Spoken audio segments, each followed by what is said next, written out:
model room welcomes all. Thanks for stopping by, answering the call. Ups and downs are normal for some of us. Many days I beg to get off this life bus. Neon lights flicker, my shadow on the wall. Dreams on the ceiling, we run and then we fall. Sharing stories over paper cups. Wheels keep turning but never enough. Life's a ride on a rickety old track, holding on tight, never looking back. In the rubber and model room we couldn't fight. Laugh, cry, love, and this crazy ride. Dusty postcards from the edge of nowhere, heartbeats echo in the electric air. We dance on tables lit out to we cry. In the rubber and model room we're all high.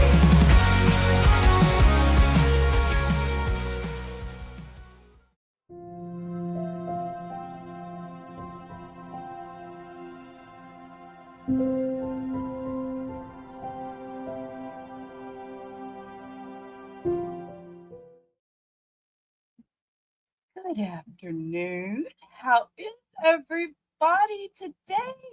Today is Thursday. It is October 9th. I'm doing something a little bit different today. We're going to I'm going to call it my true crime therapy. It is Thursday. It is October 9th. It is 3 o'clock in the afternoon here in Texas. And welcome in to me, Cindy. I see you both are here. Yeah, so there's some news going on right now. Stuff that I have found. Sorry, my hair is just, I'm all over the place today. I keep fidgeting with my hair. It doesn't want to work right with this new haircut. It doesn't want to do what I want it to do. So, well, thank you. Thank you so much, Cindy. I appreciate that. There's a lot of things going on right now in the true crime world. One is they have arrested the gentleman that they feel is responsible for the Palisades Fire back on January 1st. Squirrel. See, just like that. Squirrel. See what happens?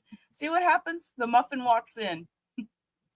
Because she usually cuts my hair, and I went and got it cut the other day. So anyway, so quit interrupting me.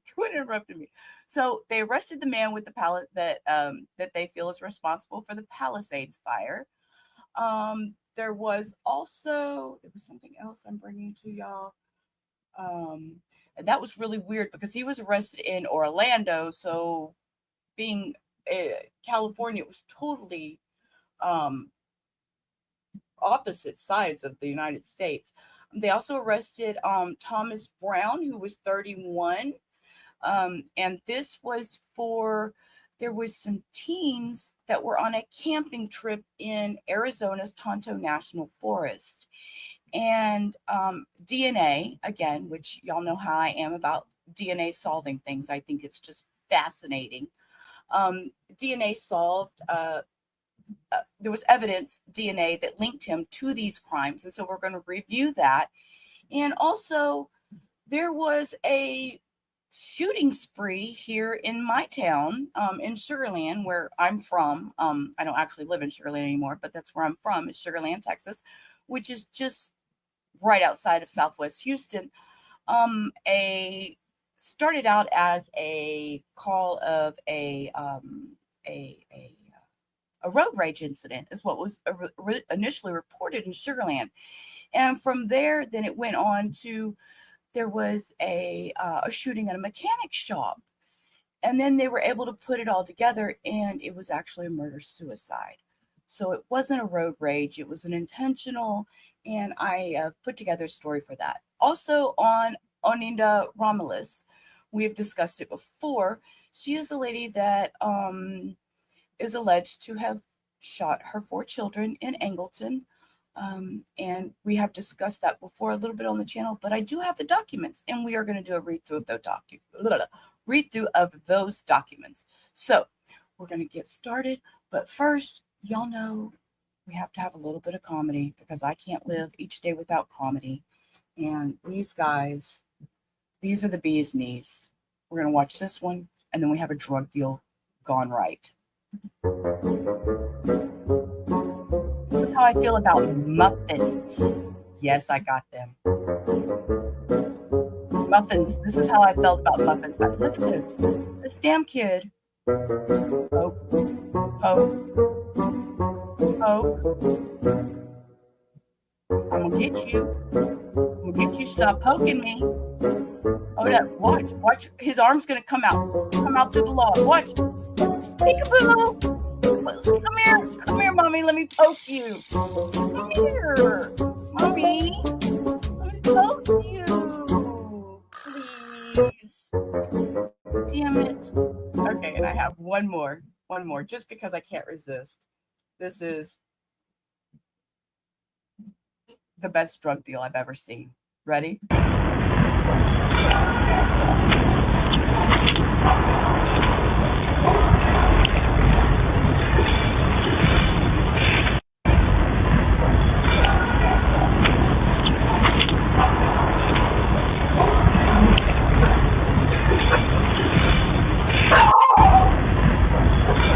Even Lola has words to say about it. Okay, so with that, we're going to pivot and we're going to get into true crime. Y'all know I got to have my comedy and my enjoyment. So this is, I'm going to back it up a little bit. We'll listen to the brief story, and then I have the actual, I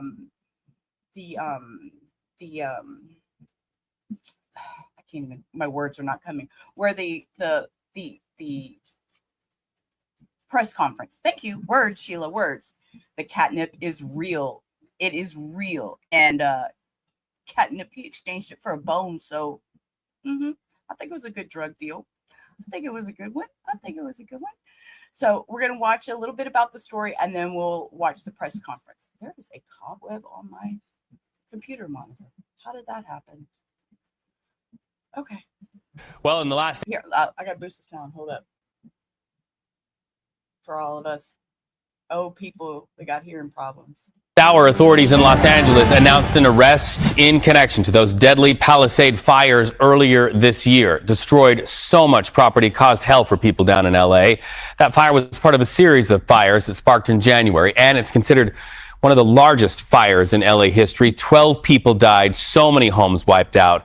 So let's talk about the latest developments. CBS News correspondent Chanel Call. Okay, Chanel, what are you learning about what happened there and who they're fingering for this? Yeah, a lot of new information released to us today, Reed. I mean, this was one of the most catastrophic fires in American history. And today, authorities are now saying, Reed, that they've arrested the person they believe is responsible. That person now identified as 29-year-old Jonathan Rinderknecht. Listen to how officials believe that fire started. After working the evening shift as an Uber driver, two of his passengers told law enforcement that he appeared agitated and angry that night. After dropping off a passenger in Pacific Palisades, Rinderknecht parked his car and tried and failed to contact a former friend. He exited the car, walked up a nearby trail, took iPhone videos at a nearby hilltop, and listened to a rap song whose music video including objects being lit on fire. Did y'all hear that? Did you hear that? He stood on a hilltop, listened to rap music about being objects being set on fire. The defendant had listened to this song and watched its music video repeatedly in the days leading up to the Lockman fire. 12 minutes into the new year, environmental sensing platforms indicated that a fire had started. It took the defendant several tries to contact 911 to report the fire. He fled the scene in his car, but turned around after passing fire engines driving in the opposite direction to fight the fire. While the Lockman fire burned, the defendant walked up the same trail from earlier that night to watch the fire and firefighters, using his iPhone to take short videos of the scene. And Reed, investigators also believe that that initial fire they were just talking about there was mostly suppressed by firefighters, but then embers continued to smolder and burn underground. Then when we saw high winds kick up, it then spread the fire, causing what we now know to be the Pacific Palisades fire. Officials also saying today, Reed, that these allegations that they're talking about, they say they're supported by digital evidence. In fact, some of that evidence also includes Rinderknecht's ChatGPT history.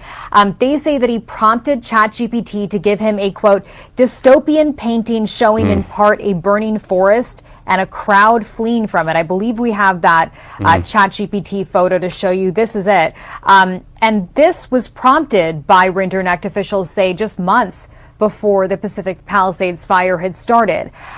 This was and still is a pretty massive investigation, Reed, and it involves so many different agencies. We're talking about ATF, the LA County Fire Department, the LA Police Department, Orange County Fire Authority, and the U.S. Forest Service. They're all part of this. Together, they say they have analyzed 1.5 million phone records. They've processed 100 acres of damaged terrain. They've conducted, Reed, over Okay, so we're going to watch the press conference, and it's absolutely sickening that somebody has, I mean, of course, I don't know why it does this sometimes.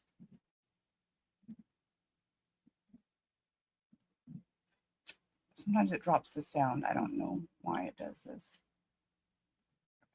There we go. Put it back. There we go. We're going to watch part of the press conference where they discuss about it, and they discuss about the ChatGPT and everything. How, I mean, the dystopian photos and stuff are just as horrendous as it sounds. They're beautiful looking, like stained glass photos that you would see like in a church window or something. And I was totally amazed by what these photos look like.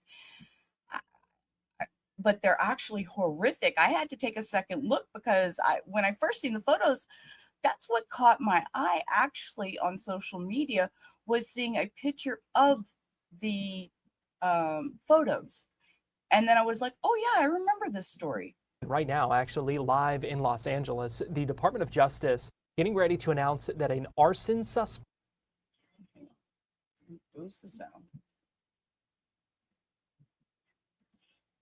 has been arrested in connection with starting the Palisades Fire, that devastating fire that killed 12 people. You remember some of the images. But let's go ahead and listen in. I know this is something of national interest. Let's go ahead and listen in at this news conference live from Los Angeles. Down the Palisades earlier this year, killing 12 people, destroying more than 6,800 structures, both homes and businesses, and damaging over 1,000 more buildings. The complaint unsealed today charges the defendant with destruction of property by means of fire, a felony that carries a mandatory minimum 5-year federal prison sentence and is punishable by up to 20 years in federal prison. The defendant was a. But I will pause to say this. There was also, I believe, 12 deaths in this fire. So my curiosity with this is, are they going to come back and charge him with any type of murder charges? Arrested yesterday on a federal criminal complaint near his Florida residence, and he's expected to make his initial appearance today in the federal court in Orlando, Florida. I stress that the complaint contains allegations, and every defendant is presumed innocent until proven guilty in a court of law. The allegations in the affidavit are supported by digital evidence, including the defendant's ChatGPT prompt of a dystopian painting showing in part a burning forest and a crowd fleeing from it. And we're going to put that up on the screen here once we get that going. Please look at these. The allegations are, there it is. That's from his ChatGPT. That's an image he produced a few months before. Okay, I'll pause it there. Seriously, oh, you have that. Ooh, Denise, hit me on the back end. Well, not that way. Ooh, that sounded nasty. Sorry about that. Message me. Call me. Whatever. I want to see if we can find out on this one. But look at these paintings. When I seen this picture, I was scrolling through my Facebook or whatever, and muffins. I know, right? My words are not wording today. But what I'm saying though is when I was scrolling through social media and I seen these pictures and I was like, oh, stained glass. That was my first thought was it was a stained glass picture of something, stained glass church or something. And so I stopped and I scrolled back to look at it. And then I realized what all these pictures were. And then looked at the story and I was like, oh, this is my mind was so wrong. I mean, after looking at these, the pictures are just absolutely disturbing. Tour words. Yeah, tour words haven't worked all week. They haven't, Denise. My words have just fumbled out of my mouth all week. I've had a hell of a week. Still dealing with trying to figure out how I'm going to get my medication because I told the doctor's office to F off when they told me it'd be February before they could see me and give me any more medication. So I was like, you think I'm going to deal with my arthritis for 4 months with no medication? Y'all can just F right off. I'll find a new doctor. So I've kind of really been all over the place emotionally this week, and I apologize for that. So back to this. But yeah, I just really thought they were stained glass, and it really took me by surprise. And then I was like, oh yes, I remember this story. The fire started. It shows a city being burned there. The allegations are further supported by the defendant's cell phone. Look at this. Look at this one picture. Hi, Christine. How are you today? Good to see you, hon. Look at this one picture right here in the middle where there's people like walking down between the buildings and the fires on one side, and then you got a pristine on the other side. What is the matter? And this one over here to the right, it's just like, it looks like an ambulance in the crowd with people all around it and burning the back. Statements to law enforcement and his behavior during the Lockman fire, which the defendant is charged with maliciously starting shortly after midnight on New Year's Day of this year, and which eventually became the Palisades Fire. Late last New Year's Eve, Rinderknecht returned to Pacific Palisades after working the evening shift as an Uber driver. Two of his passengers told law enforcement that he appeared agitated and angry that night. After dropping off a passenger in Pacific Palisades, Rinderknecht parked his car and tried and failed to contact a former friend. He exited the car, walked up a nearby trail, took iPhone videos at a nearby hilltop, and listened to a rap song whose music video included objects being lit on fire. The defendant had listened to this song and watched its music video repeatedly in the days leading up to the Lockman fire. 12 minutes into the new year, environmental sensing platforms indicated that a fire had started. It took the defendant several tries to contact 911 to report the fire. He fled the scene in his car, but turned around after passing fire engines driving in the opposite direction to fight the fire. While the Lockman fire burned, the defendant walked up the same trail from earlier that night to watch the fire and firefighters, using his iPhone to take short videos of the scene. Although firefighters suppressed the blaze, the fire continued to smolder and burn underground within the root structure of the dense vegetation. So that fire started on January 1st, and it smoldered underground for about a week until on January 7th, heavy winds caused this underground fire to surface and spread above ground, causing what became known as the Palisades Fire, one of the most destructive wildfires in Los Angeles City history. Law enforcement got to work, and by January 24th, had identified and interviewed the defendant. During his interview, he lied about where he was when he first saw the Lockman fire, claiming he was near the bottom of a hiking trail. Geolocation data for the 911 calls showed that he was standing above the fire in a clearing merely 30 feet from the blaze as it rapidly grew. As the world watched in horror as the Palisades fire burned, victims perished in the smoke and flames. Homes. That is the most disturbing part, is there is victims that people have passed away from these fires. And I believe there was 12.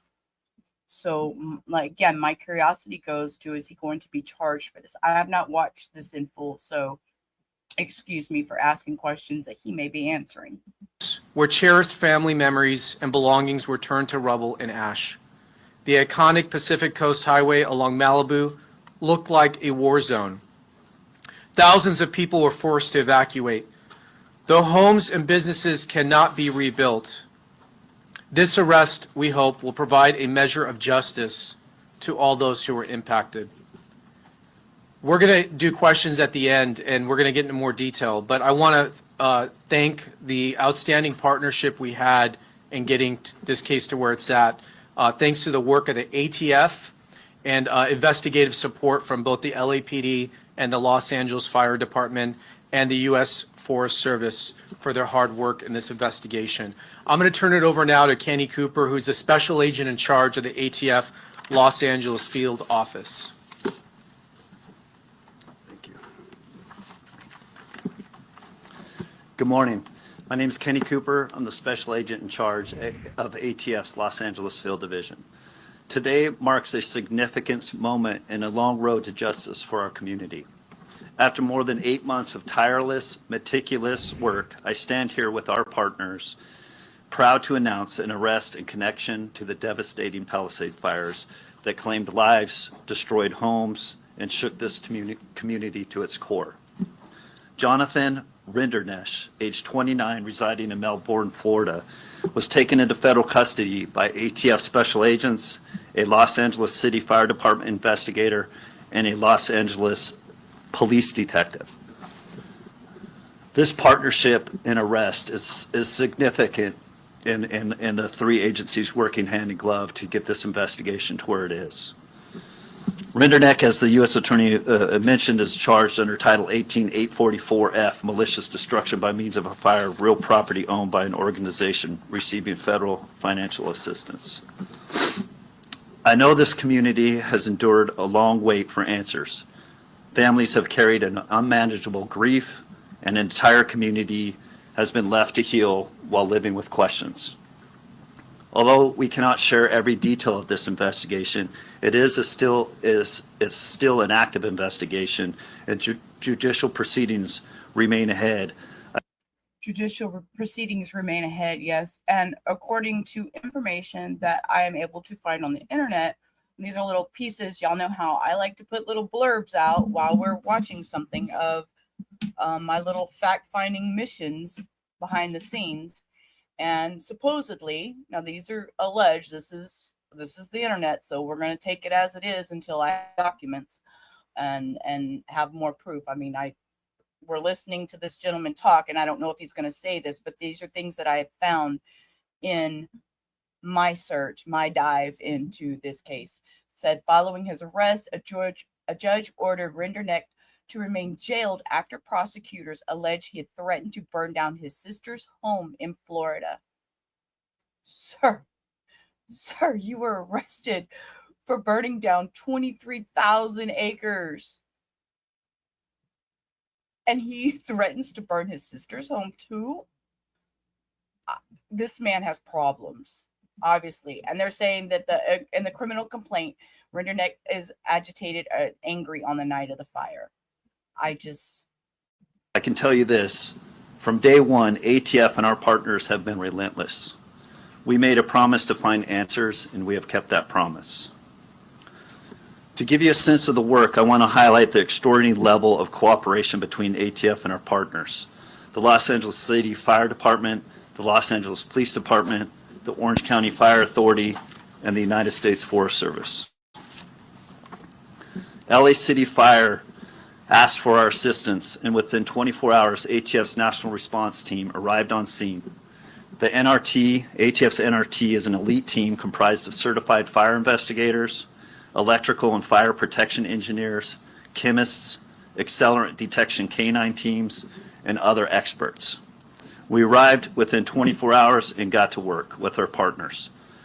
We processed hundreds of acres of damaged fire, examining every inch for the smallest clue. Over the course of the last 8 months, investigators conducted hundreds of interviews, including witnesses overseas, and pursued more than 200 leads. We collected more than 13,000 items of evidence, including fire debris, digital data, DNA samples, all analyzed by ATF's state-of-the-art forensic lab. Our team carried out 500 scientific tests supported by ATF's Fire Research Lab, the nation's only large-scale fire science lab dedicated to fire investigations. More than 10 of our top engineers and support staff contributed to this laboratory analysis. This investigation has been documented over 300 ATF reports, including a 200-page report detailing the origin and cause of this investigation. So I will also pause more information I found out about him in my research. About 5 months before his October 2025 arrest, Rinderknecht had moved from California to Melbourne, Florida to live with his sister and brother-in-law. And so obviously this must have been his sister that he had threatened to burn her home down, which if she was willing to take him in, what the hell is your problem? He's obviously a disgruntled, and also he's originally from Indiana. He was living in Florida at the time of his arrest. But ATF technical surveillance specialists were integral in reviewing approximately 1.5 million phone records and data extracted from digital evidence. And I highlight this because I know there's questions on the length that it took us to come to this conclusion. But we were reviewing a lot of evidence from one of the most catastrophic fires in the U.S. history. Through this extraordinary team effort, investigators determined that the Palisades Fire, reported on January 7th, was caused by an intentionally set fire near a viewpoint along the Temescal Ridge Trail in Topanga State Park on January 1st. The fire was a holdover fire, meaning it was deeply seated in dense vegetation and roots and continued to burn undetected until catastrophic weather ensued, resulting in the Palisades Fire. also, Rinderknecht was familiar with the Pacific Palisades neighborhood where the fire started, as he had lived there previously and was staying at a home in the area that burned down in the January 7th fire. So that was after it started on the 1st and it took off because of the weather change.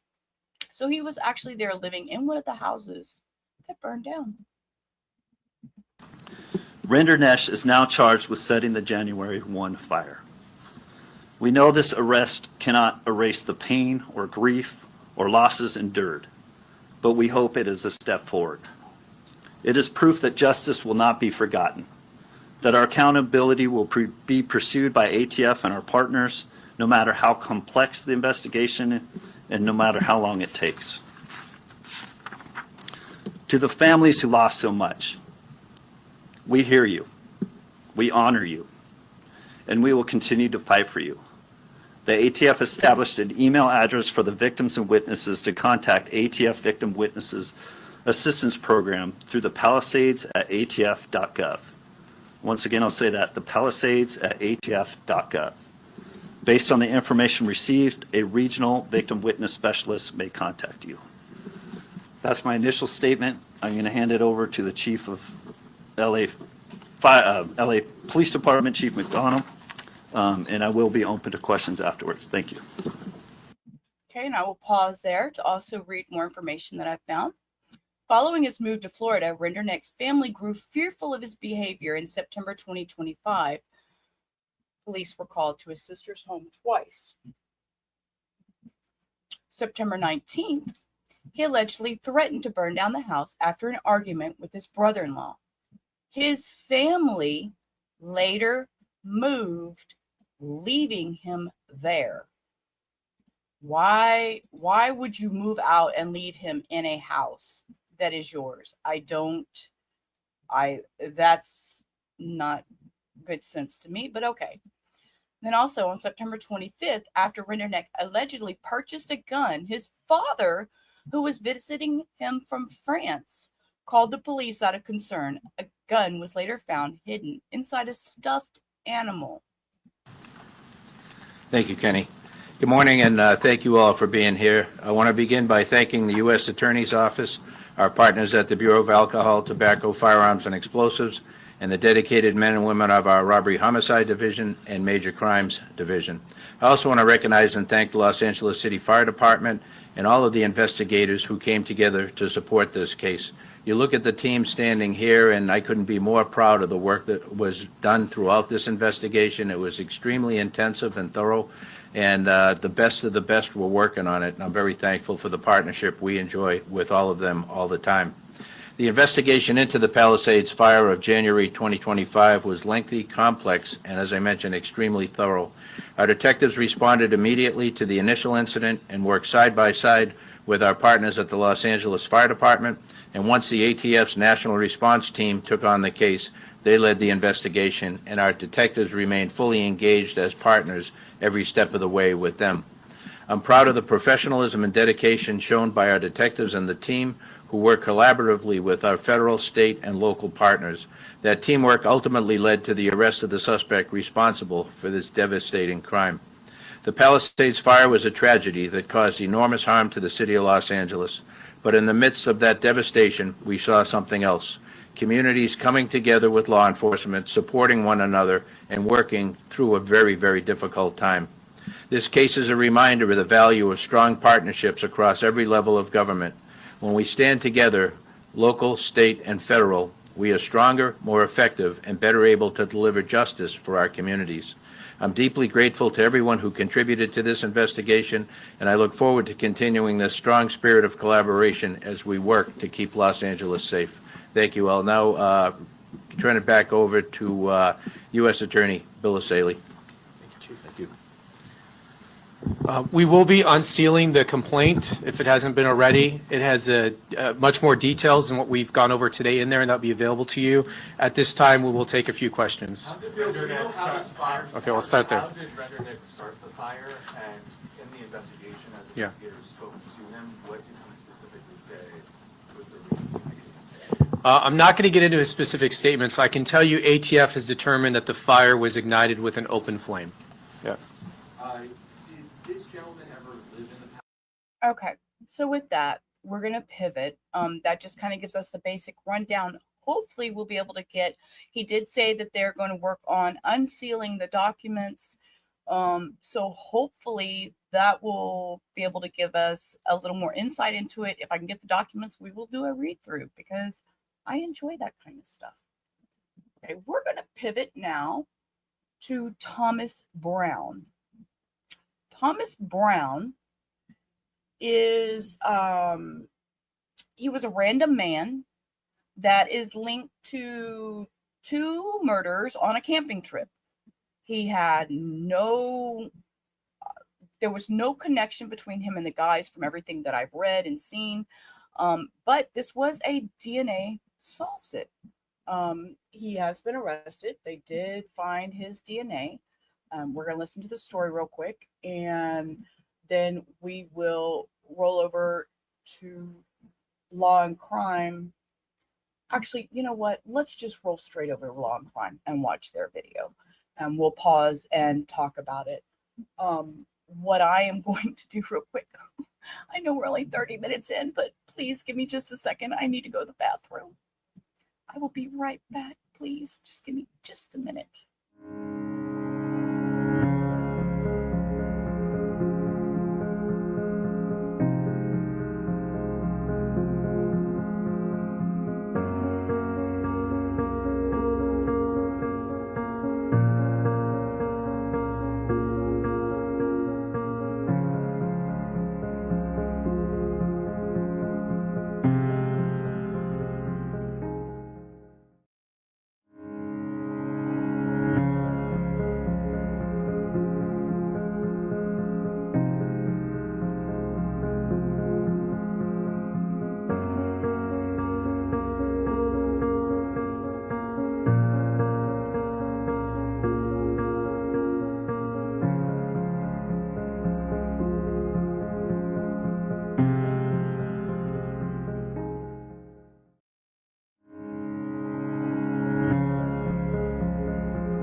Okay, sorry about that.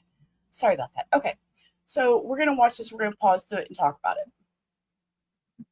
Act the murder Let's turn him down a little bit because we're of two young teenagers while out camping. Two teenagers were shot and killed while camping on Mount Ord in Arizona, allegedly by a random stranger. And months of investigation have led police to one suspect, 31-year-old Thomas Brown. But how did they connect him to this scene? Tips from campers, DNA evidence, it all raised red flags. We are going to break. So we'll start off with the names. They are two high school students, Pandora Colesrud.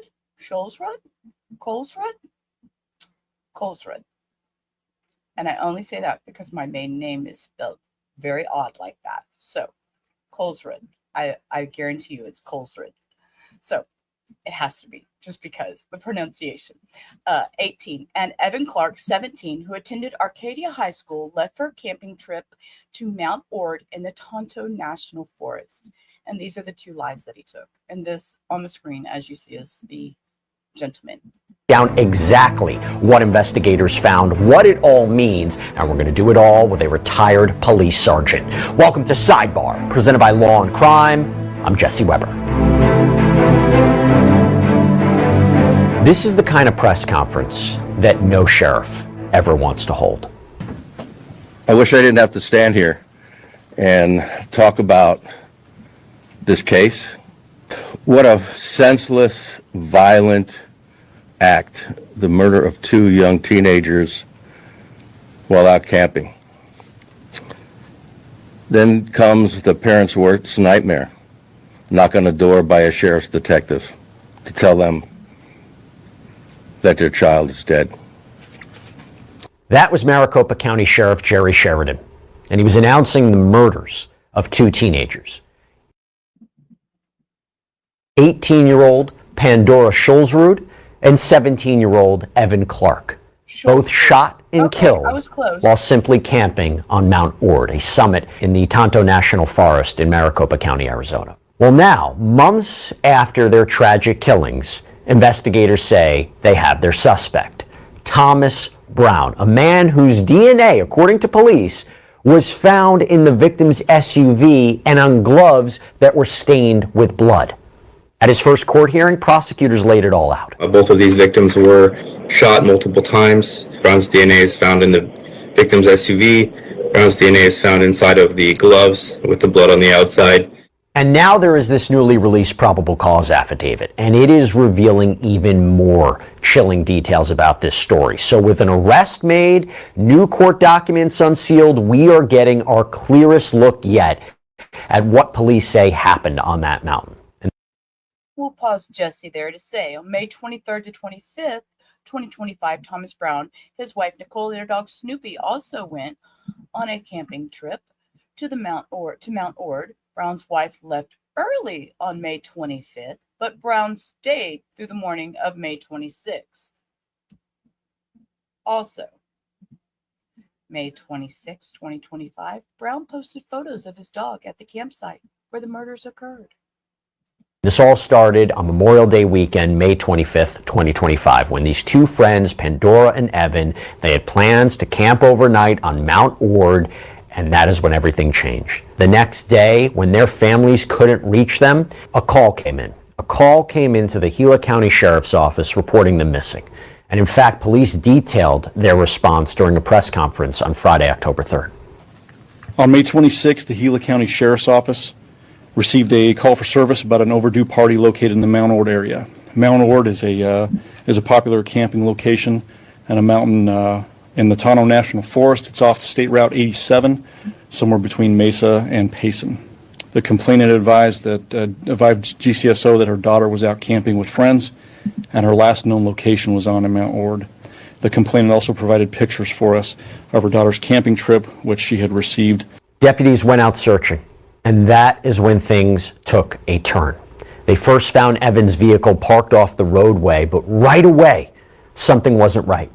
Deputies, they noticed blood on the bumper. They noticed a bloody pillowcase that was found inside. And when they searched further up the mountain, that is when they discovered drag marks, and they were leading away from a campsite. So they follow those tracks, and when they do, deputies make this grim discovery. The sergeant tried to make contact with any occupants there, but was unable to, and he made some suspicious observations regarding that car. The sergeant requested some backup, and a deputy arrived later to assist him on scene. GCSO deputies did not find anyone around the vehicle, and later continued their search until they found a campground up further on the mountain. In that campsite, they noticed conditions that suggested there was evidence of something being dragged away from that camp area. We'll pause there. Brown told police that he encountered 2 individuals matching the victim's description, but denied any physical contact with them or entering their vehicle. However, and y'all know how I love DNA. I love doing DNA stories. However, DNA evidence from inside the victims' cars and on their bodies contradicted his claims. So, DNA won again. They would then locate the bodies of Pandora Scholzrud and Evan Clark, who were pronounced deceased on the scene. Obviously, this is a big update in this case, and the reason that we can bring you this is because of the incredible support that we get from our sponsor, Upside. This is the but make sure to use the Maricopa County Sheriff's Office. They were the ones who took over the investigation. Now, their homicide unit would spend months piecing together what happened in this rugged, remote area. It's been a very difficult case to work. It happened in such a remote area. They couldn't rely on Ring cameras. They couldn't rely on pings from cell phones, and they couldn't rely on any other video that normally we would have in an urban area. So it made it very difficult and a technical investigation, and that's why it's taken this long to get this far. That is until a few major tips came in. Tips that would lead police to one suspect, 31-year-old Thomas Brown. Detectives received various tips regarding this incident over the next several days and weeks, and one of those tips revealed that there was a male subject identified as Thomas Brown who advised he had been camping on Mount Ord on that particular day. Detectives also received a tip from another group of campers who they say was camping on Mount Ord the evening of the 25th and left on the morning of the 26th.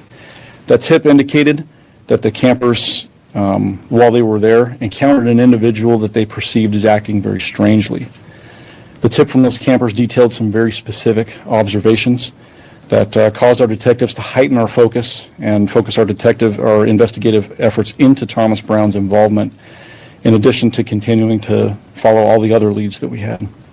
During an interview with those same tipsters, they remembered parts of their outing and delineated specific facts that resolved some of the questions surrounding the location and position of evidence gathered at the crime scene. Some of this information corroborated evidence pointing to Brown's involvement in Evan and Pandora's murder. Now, when detectives interviewed Brown, he actually admitted he was there. Yeah, he said he camped with his wife, flew a drone, saw a young male and female in a silver SUV that matched Evan's car, but he insisted he never touched them or their belongings. Here's the problem with that. The evidence didn't match his story. Now, we're going to get into that. We're going to get into a lot, but first, so I want to bring in a special guest right now. I want to bring in retired police sergeant and in a way that might help. It might narrow down the likelihood of what happened. It might narrow down a suspect. It's not like on a busy metropolitan street where you think, oh, this could be a carjacking or something like this. I wonder if it helps or hurts an investigation. I think you're right. I think both. You've got an outdoor remote location where people can easily, it's somewhat accessible, and you really don't, there's no real regulations on who goes hiking or walking, or nobody tracks that. So, but there's lack of surveillance, there's lack of things that normally police detectives would look at to try to figure out who was there to put somebody at the scene. And when deputies first discovered this car with the blood and the drag marks, if you were part of this investigation, what are the immediate investigative priorities that you have to establish at that scene, and what are you looking out for? Yeah, they have to lock down the scene immediately because the scene ultimately tells detectives what happened. And so if you have it trampled, if you have people kind of rummaging through, say, the vehicle, it's a bad thing, and can actually contaminate DNA and that kind of thing. So locking it down like they did, it was extremely important. And from what I can tell, they did a phenomenal job of doing that on the onset. You mentioned the DNA. I said this before. So police say the evidence in the case didn't match what Brown had told them. And they say it was actually DNA testing that later tied him to the inside of Evan's vehicle. His DNA was apparently inside a pair of gloves that were found near the car as well. Gloves that also contain a hiking path that Brown claimed to have used. They found more of the victim's belongings that were scattered along the trail. Take a listen. Based on that evidence collected, Thomas Brown provided false and misleading information regarding his involvement. It was the comparison of his statements and that physical evidence that led us to believe that. He was apprehended and booked into MCSO jail yesterday for 2 counts of first-degree murder. Now, Brown made his first court appearance last week. We're going to get to that. But first, Troy. So Pandora Jolsrud, described by her mother as a beautiful, brilliant light, and so full of light of joy and love. And Evan Clark was described by his mother as the light of my life and my world. Hey, TCN, how are you? Glad you made it this morning. Yeah, he's not smart at all. I mean, to lie and all that, and everything was right there with his DNA on it. And he had pictures, and he had all of his the social media stuff, and this is crazy. Right. Suspects allegedly providing false or misleading accounts. How does it work? When someone makes a statement, do you automatically try to corroborate it? And how do you know it might not be, hey, there was a mistake, a simple mistake in their record and the way that they told the story, versus maybe there's an alternative explanation for why what they said wasn't true, versus, okay, this is suspicious? Yeah, so typically as a detective, the ultimate for you when interviewing is to get a full confession. And then you kind of work your way down, and then basically the next best thing you could expect would be a full denial when it doesn't match what you have as far as physical evidence. And then you get into far-fetched stories, and what you don't want is you don't really want silence from the perpetrator, and you don't want these what I call plausible explanations. But within those far-fetched stories, You're in the right room, hun. I'm only streaming on this channel right now. I just decided I wasn't going to stream on the Crime Time channel right now. And if they want to find me, this is where I am. So also, Thomas Brown, who is 31, is a former staff sergeant with the Arizona National Guard who served from 2013 to 2022. I also did read that back here. Video of social media included videos of him firing homemade semi-automatic weapons, and he also had complained online about not being able to secure an appointment with the Veterans Affairs psychiatrist. So I want to know how long ago that post was about securing an appointment with the veterans, because that may be a little more info that might be helpful. plausible explanations, you want to kind of figure out where they're, what doesn't line up, and kind of go from there and kind of look at that. But he was definitely in the denial, far-fetched explanation territory. That's a piece of the puzzle. I mean, you have right behind you cold cases matter. And when I'm looking at that and I'm thinking about a case like this, DNA is such a critical component. But I do wonder, from an investigative point of view, what are the challenges? Because if you have multiple DNA samples that are present, suspect DNA mixed with a victim DNA, even advances in DNA testing, I'm sure it's changed the way cold cases or delayed investigations are solved. What are the challenges when you're dealing with DNA and a mixture of DNA?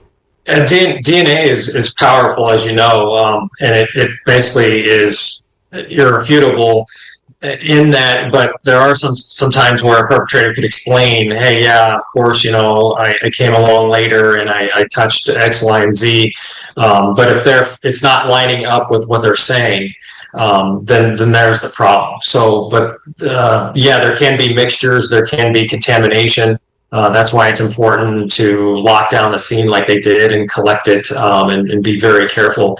And they're professionals; they know what they're doing. So But it's just, again, very powerful tool. And then you also have an arsenal of tools in the toolbox, I call it, with fingerprints. You have cell phones. You have other things that you can just witness statements to corroborate all this. And what you're ultimately trying to build towards is this probable cause, which is a level of circumstances and facts that would lead a reasonable person to believe that this person committed the crime. So, and they obviously got there with Brown. So let's fast forward to October 2nd. This is when Brown made his first court appearance in Maricopa County Superior Court and addressed the judge. All right, sir, you're here on a Superior Court new case alleging 2 counts of murder in the first degree. I noticed that you have an attorney here. He tells me that this is a limited appearance.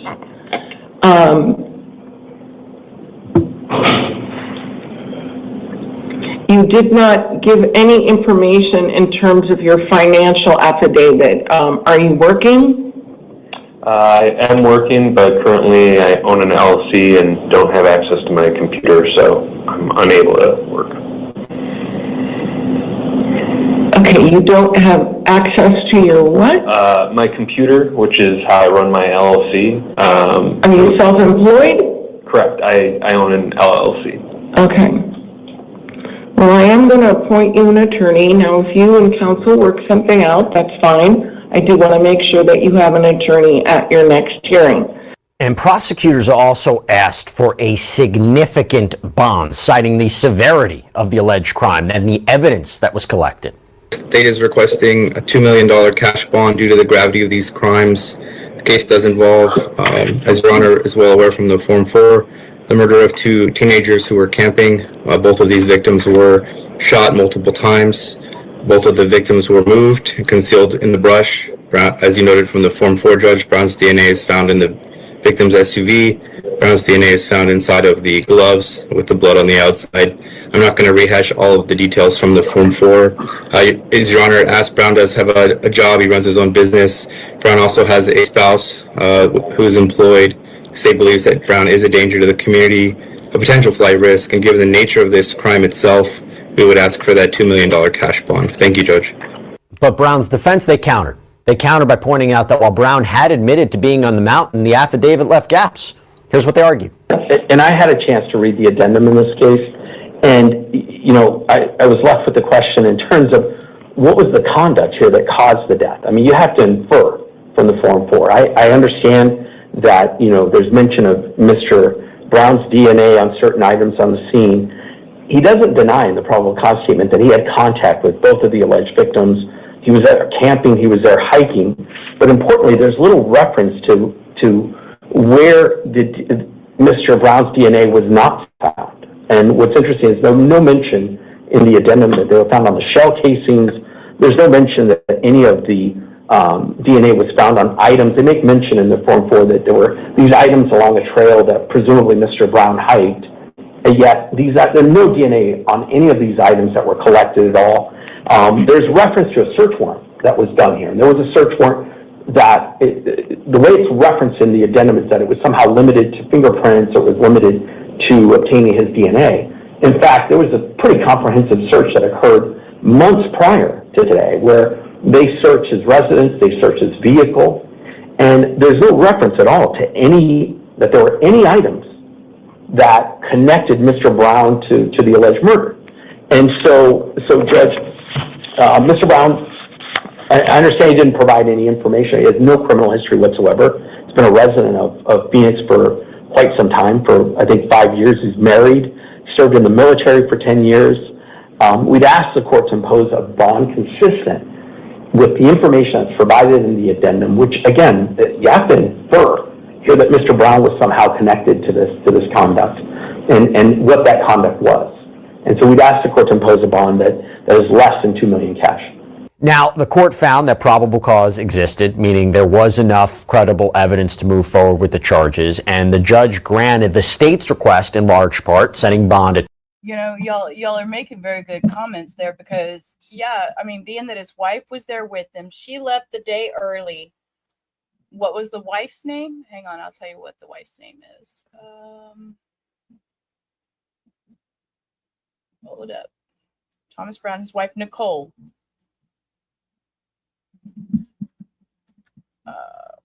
I'll drop it in chat. See what you can scrub up, muffins. There you go. His wife's name's Nicole Brown. So, yeah, I mean, it's interesting that we don't have any comments from his wife or anything of what she's thinking, knowing she was there with him the day before, left early, and he stayed. What made him snap while he stayed? What happened while he was there alone? You know? Great. We'll get nothing but O.J. Simpson's. Oh, I didn't even think about that. O.J. Simpson, Nicole Brown. Oh, my Lord. Whoever thought about that? Bless her heart. That poor girl. She's, $2 million, cash only. Additional conditions included no contact with the victims' families. He can't go back to the crime scene. He can't have any weapons. Troy, do you think there are gaps here? When you listen to the defense, I mean, it's kind of a preview of what they would argue at a future trial, but do you think there are gaps here in DNA and the investigation? I do, but I also feel like the law enforcement reached that level of, like you indicated, probable cause, that, hey, we need to arrest this individual and get him off the streets. And then things, basically there's additional things that'll, as it works its way towards the court, that'll be done. So there's more, I think there's more pieces to the puzzle that maybe have not been released that will be released to the defense at some point. So we're not seeing the whole equation, I think, because it's up to the prosecutors now to prove beyond a reasonable doubt, which is a higher threshold than the probable cause. But where the gun is, there's some definitely unanswered questions. Why? Why is that the case? The defense highlights that Brown's DNA wasn't apparently found on the shell casings or certain items. How common is that? How common is that for suspects or defendants to maybe have DNA present in some locations or on some items, but not others? Obviously, we cover trials all the time where defense attorneys jump on that, or they try to suggest perhaps there's someone else's DNA there. But why is that the case? Well, shell casings have always been difficult, from my understanding and talking to the experts over at the crime lab. There's been different techniques, gun bluing, and the different types of fingerprint analysis and DNA run those. But so it gets so hot. My understanding is that the discharge of the projectile, that the casing doesn't always maintain a good DNA sample. So that's always been a challenge. So not everything's gonna basically have DNA on it. It's not like in the movies where everything just kind of works out. There are challenges, but if you have, he places himself there. The witnesses place him there. His statements are all over the board and inconsistent with what was found at the scene. The victim's blood is on a glove that he's found wearing. So. Yeah, there's, I don't know if they can. I'm sorry. What? Squirrel. That wasn't my squirrel moment. Yes, I will put it in our recipe corner. You're right. From your childhood, our struggle meals, our one pot recipes, Mama's got them. I do have them. I will drop it in the recipe corner in Discord. But this guy just said he was caught with a glove on that had the DNA of the person. Scene, his statement. I'm going to rewind that because I wanted to hear that again. I needed to hear that again. You send it over. I'll put it in the Discord in just a minute. But this guy just said that he had gloves on with the DNA of the victim, and that threw me off. Are all over the board and inconsistent with what was found at the scene. The victim's blood is on a glove that he's found wearing. So there's, I don't know if they can prove that he pulled the trigger at this point, but there's also definite things that he needs to explain as what involvement he had with their deaths. I do want to get into this now. I want to get into the case that investigators have built against Thomas Brown, and it's inside this probable cause affidavit, okay?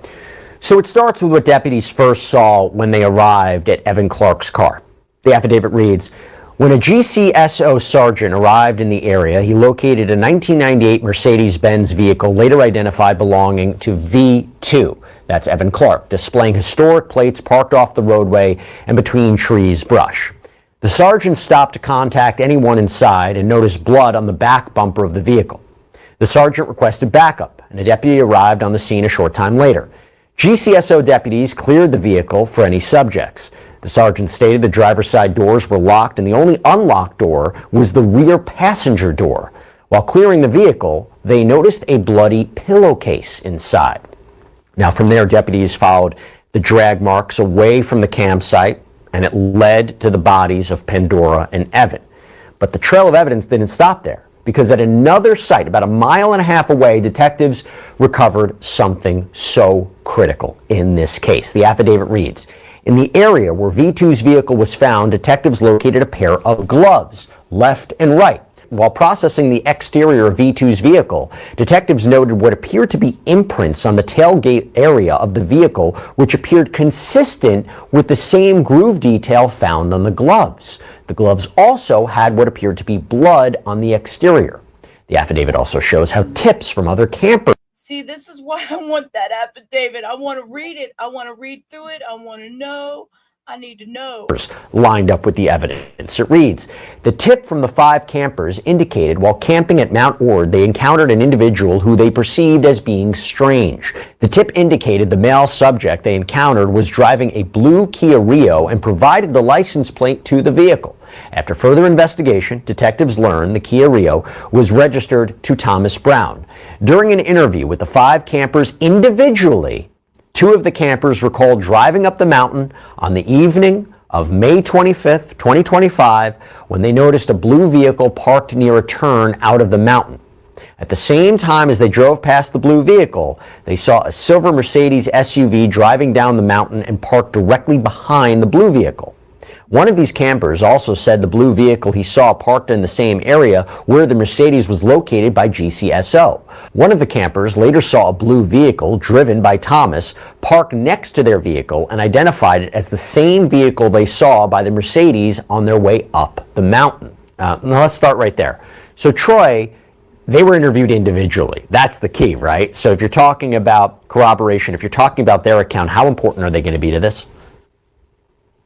Very important. They did a phenomenal job of being aware of something happening and getting the license plate, getting a make and model of the vehicle. So that was crucial. And yeah, keeping them separate is very important. It's something standard protocol and police work that we do. Now, during an interview with detectives, Thomas Brown, the suspect here, provided a detailed account of his movements on Mount Ord. Told investigators that he had been camping with his wife from May 23rd to May 26, 2025, but that she left on the morning of the 25th while he stayed behind until the morning of the 26th. Quote, Thomas mentioned on the morning of the 25th, after his wife left, he drove to the top of the mountain where he flew his drone. So Brown described encountering a younger male and female near a campsite at the top of the mountain. They were in a silver SUV with historic plates, a description that matched the victims and their vehicle. Quote, Thomas was asked if he ever had physical contact with the male and female. Thomas explained during the interaction he never had physical contact with the male or female. According to Brown, he left the campsite area, drove down the mountain, parked near a turnout before hiking back up to the campsite, and while there, he claimed to have noticed scattered items, including a gray tote with camping equipment and an air rifle. He admitted to picking up and rummaging through these items, but said he put them back where he found them. Brown said he hiked back down to the vehicle and returned later to the campsite where he planned to stay overnight. By that time, the silver SUV was gone. He encountered 5 other campers in a white truck with whom he interacted throughout the evening, and detectives questioned him about why his DNA might be found on the victim's belongings, and he denied any knowledge of how that could have. Why did he deny it? How did it? I mean, sure, you don't want to know. It's just sad all the way around. It really, really is. It really is. I mean, two young people have lost their lives, and it's being held on a $2 million bond. And again, I will repeat their names. Evan Clark, described by his mother as the light of my life and my world. And Pandora Julesrud, described by her mother as a beautiful, brilliant light and so full of life and joy and love. Happened. He also denied ever entering the SUV. And after the interview, detectives obtained a search warrant to collect Brown's DNA, full fingerprints, photographs. Following that, Brown was released. And of course, we know that he was later arrested following the results from that DNA testing. Troy, talk to me about what stands out to you regarding his account. So he's in that denial phase that is actually good for investigators, because he's saying, hey, I was never inside the vehicle. I was never, I did do certain things. So then he's kind of in that far-fetched story, he's trying to come up with a plausible explanation. But it all just, to me, just didn't add up, his behavior. I think he's throwing things out, and then the denial of inside the SUV and the gloves with the victim's blood on it, you have to be able to explain that. Look, at the end of the day, from a human point of view, right? Put aside the law, you put aside the investigation. What do you have? You have two teenagers on the edge of adulthood, their entire lives ahead of them, gone. Evan's mother, Sandra Sweeney, shared her grief on a GoFundMe page, writing, Evan wasn't a typical teenager. He was funny, bright, kind, and entrepreneurial. He was an old soul who was sensitive and loving. Evan wrote me letters, the last of which he gave me on Mother's Day, that was so touching it made me both laugh and cry. He was special. He deserved a long life. And for Pandora, her family wrote, she had a vivacious personality with an infectious smile that brought joy to so many. She was a beautiful human being and a bright light in this world who loved every single person she met and had a unique ability to make every person feel special. As for Thomas Brown, he has a status conference set for October 8th, and according to the Maricopa County Public Information Officer, the case will go to a grand jury for an official indictment. Okay. Wings and Mambo Sauce. Hello, hostess in chat. I'm listening while driving to work. Well, thank you for listening. And going up to Cindy's comment, I also feel such sadness for his wife and children. I think that's a lot of my reason for being so interested in true crimes is the victims and the people that were not involved whatsoever. What is his wife thinking now at this point, knowing that she left him there and he committed this act after she left? As his wife, what kind of feelings would you have? Would you have remorse feelings that you left him there?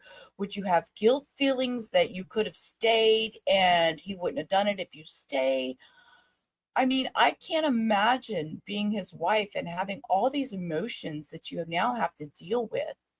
I mean, the trauma among all that is just it's devastating all around. You have this one person that did this action, and there's a whole realm of people that pay consequences for that one person's action. And that really, it's just disheartening. Okay, so we are going to pivot again, and let me close out all this crazy stuff I have. Okay, so this is, I can't make a big screen. It didn't let me do that. So this was yesterday. Yesterday I started getting these alerts on my phones for it was listed as a road rage shooting initially in Sugar Land. Which caught my eye, and I was like, oh, road rage, Hector's on his way to work, shit, what is happening? And then it changed. So I want to read you what I initially was I wish I knew how to make this big. It would make all this stuff go away. I don't know how to make it big. Anyways, okay. So it says, breaking, road rage shooting spree leaves 4 dead across Sugar Land in Houston. It says, a deadly road rage incident in Sugar Land has triggered a string of connected shootings across the Houston area, leaving 4 people dead. The Sugar Land shooting, it says, the violence began around 1:15 at the 12,900 block of Deary Ashford Road near US 90 in Sugarland. Police say the driver was shot and killed in that the driver was shot and killed in what investigators believe was a road rage confrontation. The suspected gunman fled the scene before officers arrived. The Fort Bend County DA's office is assisting in the investigation. The second shooting was in Southwest Houston, roughly 30 minutes later. Around 1:45, Houston police responded to a drive-by shooting at a mechanic shop at the 13,000 block of Fondren Road. 2 people were killed in that incident, and investigators quickly linked the suspected shooter to the earlier Sugarland homicide. Third shooting, suspect found dead. At 2 p.m., just under 3 miles away, officers were called to another scene at the 8,000 block of Creek Bend Drive, where the same suspect reportedly turned the gun on himself and he was pronounced dead at the scene. All 3 shootings are believed to be connected. Investigators are working to piece together the timeline and the motive. And then it just showed a picture of one of the scenes, which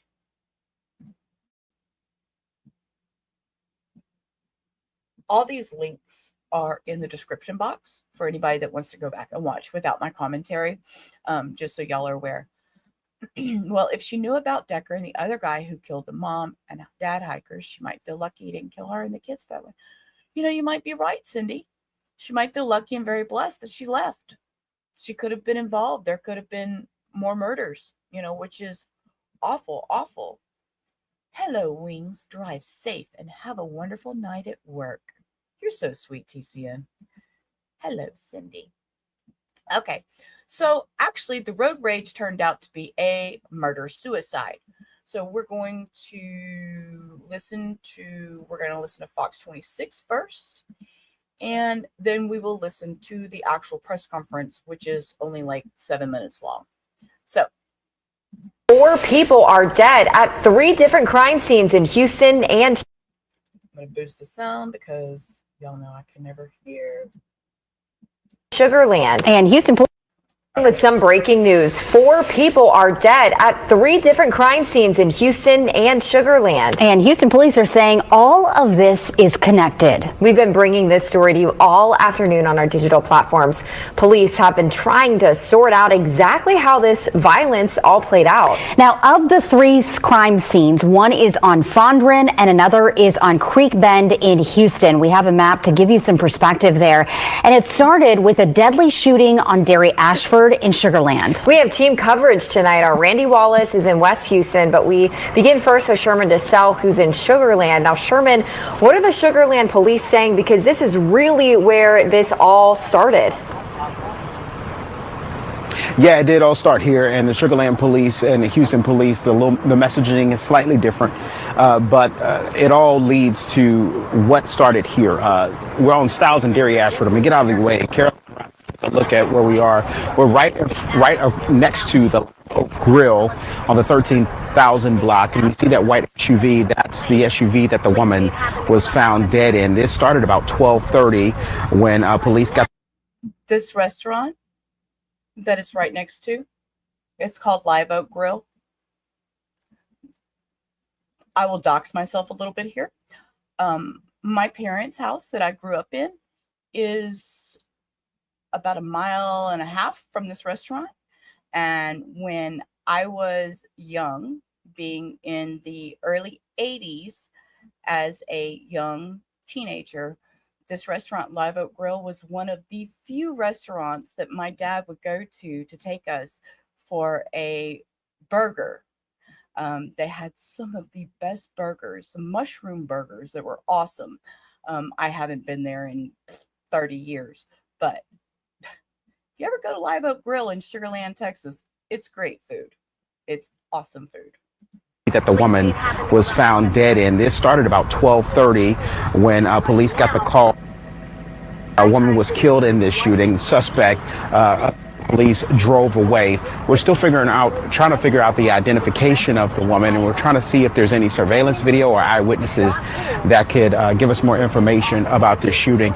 But we did speak with Sugar Land PD earlier this afternoon before it was confirmed from HPD that these shootings were connected. Officers located a female victim in a vehicle with several gunshot wounds to her body. Officers administered medical aid until EMS arrived on scene. The female was transported to the medical center, where she was shortly after pronounced deceased. Now, if you may remember earlier this afternoon, all of us were saying that preliminary reports were showing that this was a road rage shooting. But after speaking with Sugar Land PD, we weren't quite sure of that because the messaging from them and HPD were a little different. But then as the day progressed, we heard from HPD that these shootings were connected. And that's where we joined with Randy Wallace, my colleague over at the Houston location, give us a little bit more information, a little bit more detailed information about those shootings that led to those 3 people dying, including the suspect in this shooting. Randy? We're here at the 13,300 block of Fondren. Now, according to HPD, and again, they are basing this on a vehicle description, a gray Ford Escape, also the description of the suspect. But according to HPD, after the shooting in Sugar Land, the gunman came here to this mechanic shop. He had some sort of an altercation with someone working here and shot him. Another man, believed to be from a nearby business, he comes out to video, he's got a cell phone to get video of the shooting. The gunman shoots and kills him. From there, the gunman drives to Creek Bend, where he reportedly shot and killed himself. Again, all this happened in about a 45-minute to an hour time frame. We got a rundown from Lieutenant Larry Krausen an hour or two ago. Here's some of what he had to say. There was a male in a silver Ford Escape. He'd been at the garage here behind me, gotten into some kind of argument with the mechanic, shot the mechanic. As the suspect was fleeing the location, a male outside of another garage came out, started videotaping the suspect. The suspect then shot the male that was videotaping, killed him, and then got in his car and fled north on Fondren. Officers started searching the area, located that vehicle on Creek Bend near Fondren. Actually, I'm going to pause it because we're going to listen to the whole press conference because it was more interesting than just what he said there. So we're going to pivot to this screen instead. And we're boost and we're down and full screen. So, so what happened was around 1:30 in Southwest Houston, which, okay, we'll back up. It started in Sugar Land. So it started in Sugar Land, and it was over by the Live Oak Grill, and that's when he had shot the first lady. Then about 1:30, and he drove to the mechanic shop on Fondren Road, which is, I would say, from Live Oak Grill to over to Fondren area, it's maybe a 10 to 15 minute drive with all the little stop signs through the neighborhood. It's about a 10 or 15 minute drive from where he went from Live Oak Grill to where the mechanic shops were off Fondren. My motorcycle business used to be off Fondren. So yeah. And then from there, what happened was they say he shot one of the mechanics in there. Somebody came out with a cell phone and was videotaping him, and he shot and murdered the man who was videotaping him. So he was later found dead from a self-inflicted gunshot wound inside his SUV at the 8,000 block of Creek Bend, and he has not been publicly identified by authorities. Houston Sugar Land police are working together to determine the full circumstances that led to the violence. Yep, exactly. TCN. That's why we're here to help you do the research. You just have to listen. And 80s has entered the chat. This time he's in here sniffing. He's looking for feet. Love you, 80s. Good to see you, hun.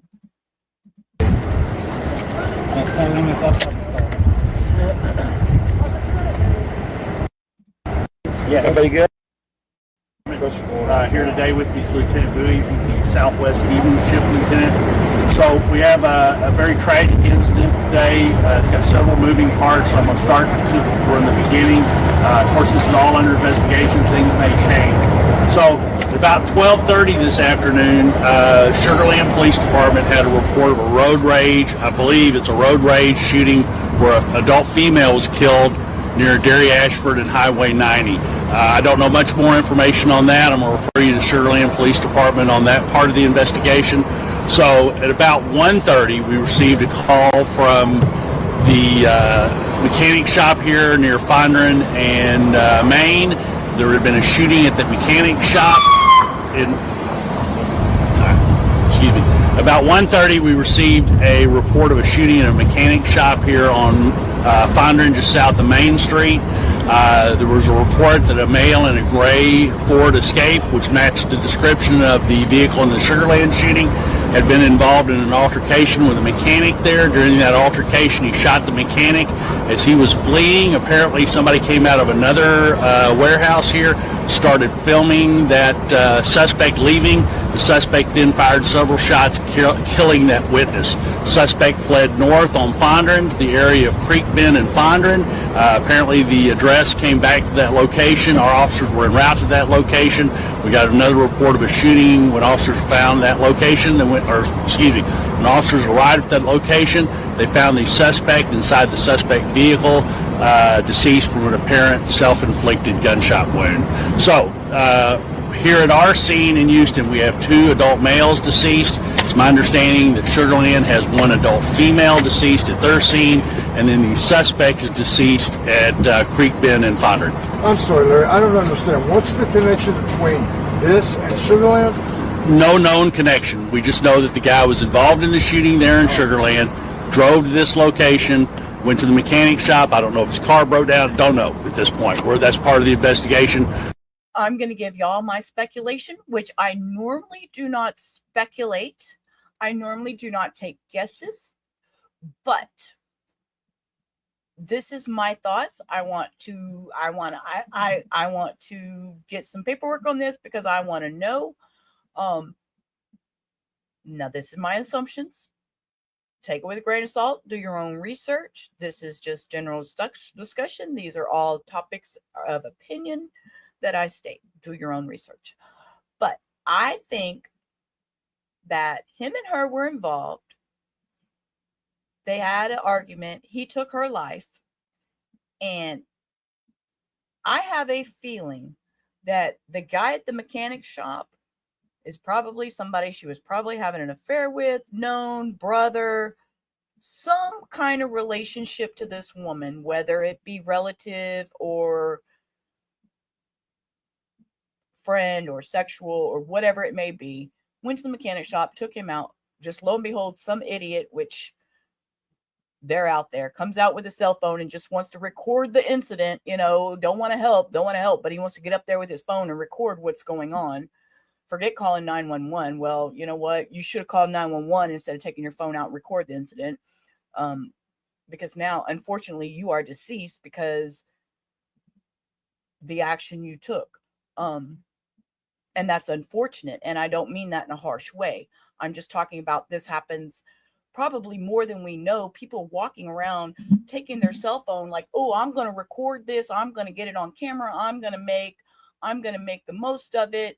I'm going to get clicks and views, blah, blah, blah, and post this on the internet instead of immediately calling 911 and saying, there's a shooting, somebody needs help right now.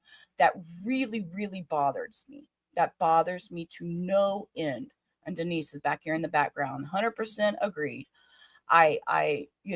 Unfortunately, yes, he lost his life. In my opinion, he should have took other actions, but that's unfortunate. His life is gone now. And now his family has to suffer. And it's tragic all the way around. But again, I think there was probably more involvement between these people. He probably knew him. the mechanic, and then this other oddball guy probably come out there viewing it, got it shot. And then we see he went over to Creek Bend and turned the gun on himself. So, you know, obviously he knew what he did. He knew he fucked up and, you know, just took his life. I was thinking that too. However, given recent events in today's climate, I was going to wait for more info. You know, that I try to hold back, Cindy. I really try to hold back, and I try not to speculate and just throw out my thoughts and ideas without facts. I don't like doing that. That's just not me. I want to be very fact-based. So it bothered me, but I just want to put out my opinion. And like I said, do your own research and everything. It bothers me too. Plus, you can become a loose end to someone seeing you take a video. Exactly. Just to explain a little incident. My ex-husband which we had a motorcycle stop in Southwest Houston, and there was an incident happening across the street where an employee was being bullied by a customer, and it was an elderly Black man, very nice man. And he was being bullied. And instead of my husband at the time calling 911, he took out his cell phone and started recording the altercation. Well, the guy that was bullying the employee turned out to be an off-duty HPD officer. So what did he do? He got on his cell phone and he called his sergeant or whoever he called and said, "Officer down." He started screaming, "Officer down." All of a sudden, we were swamped by, I think there was like 10 or 12 police cars, HPD helicopter and everything. They didn't ransack, but they came into my business with their dogs searching for my husband, because they thought he was involved in the altercation that went down. It was a total chaos because my stupid ex decided to take his phone and video the altercation while I was the one that went inside and called 911 because I didn't have my cell phone on me. I went inside the office building and called from my office. It was crazy. This incident, actually, the where the woman was murdered, Live Oak Grill is not even a mile and a half from my parents' house that I grew up in Sugar Land. And I used to eat at Live Oak Grill. We'd eat there maybe once a month on Daddy's payday. We'd have great old juicy burgers, mushroom burgers. But, you know, you're right, Cindy. I don't, but trust your gut. It's just not something I usually just put out there. But I wanted to make that point that I do feel that they are more connected than what is being presented.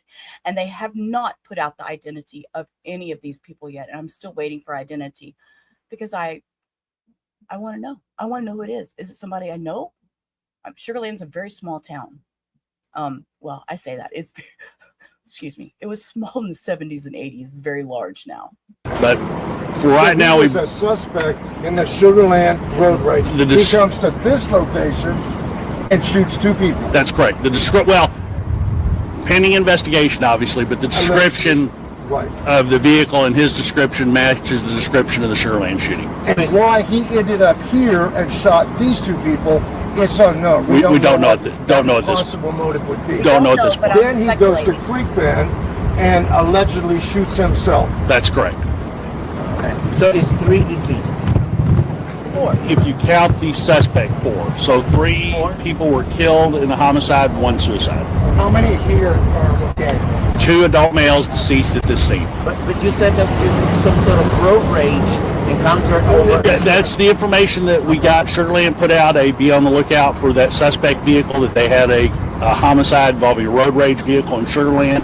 So I don't have a lot more information on that. So like I say, I'll refer you to Sugar Land on the information. So preliminarily, it appears that the man involved in the road rage incident allegedly kills 3 people, the woman there, 2 people here, and shoots himself.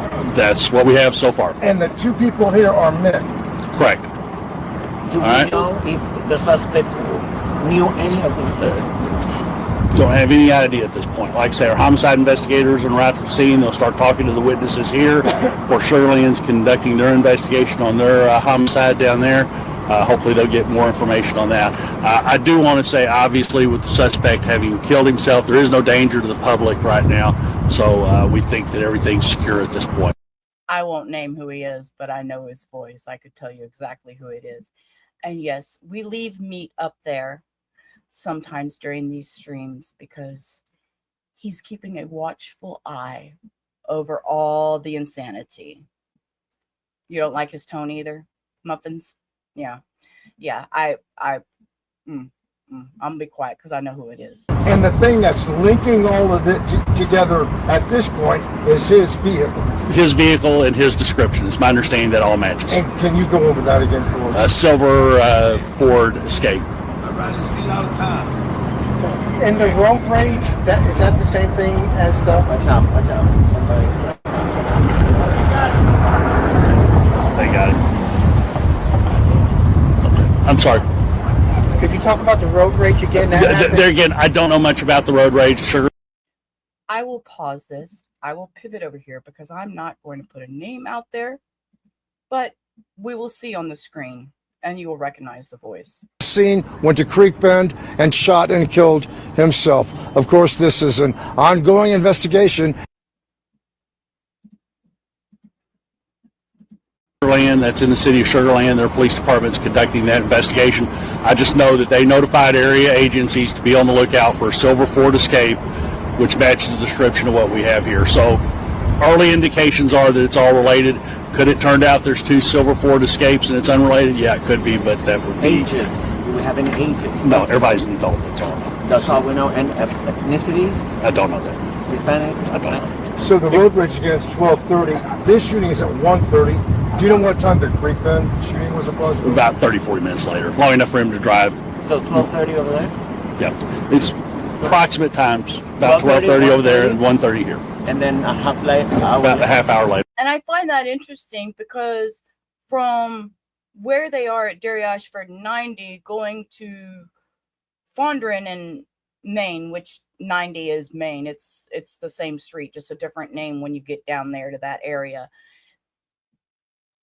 They're saying those shootings now I'm thinking more. See, listening to this is making me think more. From Dairy Ashford 90 to Fondren and Maine 90 is 15 minutes by car. That's if you hit every light. So it took him an hour. He had an hour between the Sugarland one before he went up to Houston to the mechanic shop. Okay. Thinking out loud here. Thinking out loud, people. My favorite little crime watchers. Y'all are awesome. Y'all listen to me thinking out loud. Yeah, so an hour and a 15-minute drive. Where was that other 45 minutes? What was he doing? Yeah. Any guess how the guy with the cell phone fits in? Was he? It's my understanding he just came out and was trying to record, that the suspect get a description of him to turn it. Hold up. Look at nosy dude back here in the corner. What is he doing? He's like, I want to be a part of this. I don't know what's going on. It over to us, I guess. So. And then that's when he got. That's when he got shot. So it's one female fatality and three males. Is that right? 3 males.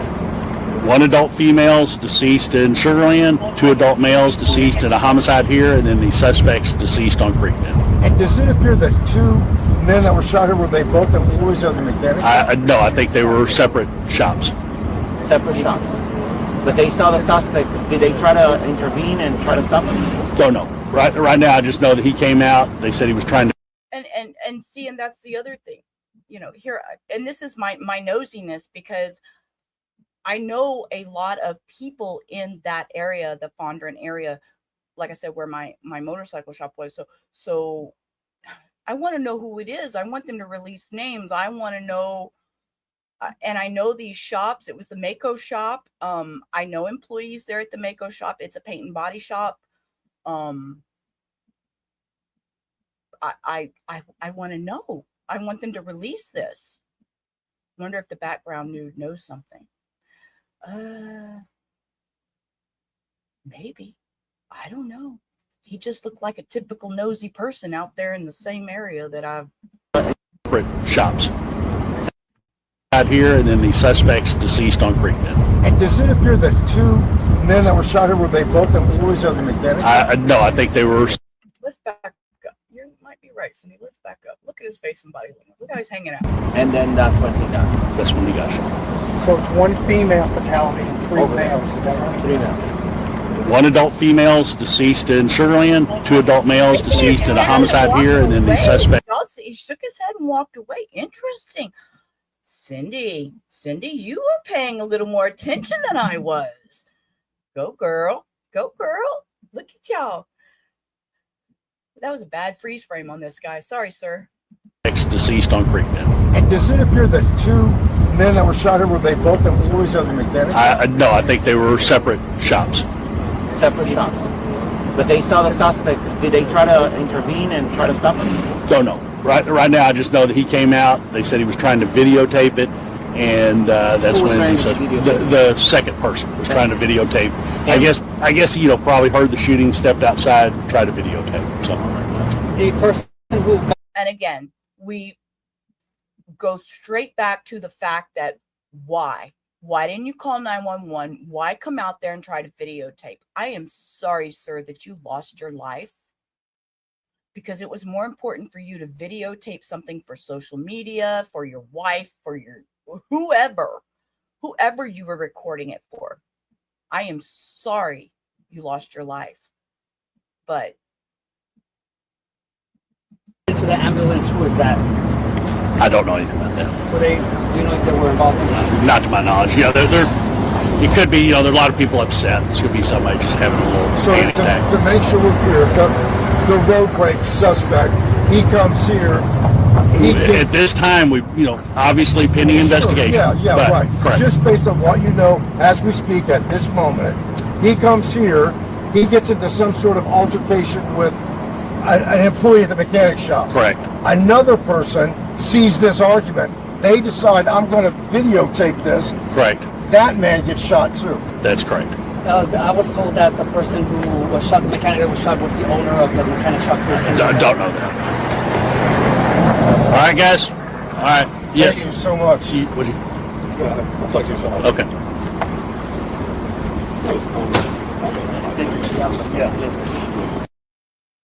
Oh, now I'm going to have to dive further into that one. Oh, Lord. Okay. Whew. Yeah, it looked like he's looking over everybody's shoulder like he was trying to hear what was going on. And that area, it's not the best area. Fondren in Maine is not the best area. And you're right. You're right. Reporters have a job to do, but dang. I will say,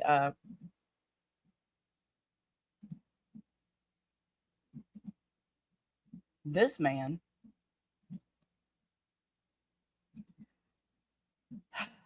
needs to take notes. I'm with Cindy on that. Take notes. Okay. Yeah, maybe someone else was calling. Maybe, you might be right. You might be right, Denise. We have to give him the benefit of the doubt. It's just upsetting to know that he was out there videotaping, and yeah, maybe he was trying to get a record for the police. Wonder what victim he knows. And this has a map. I can't click on that here. Hold up. Let me open it over here so I can click on it.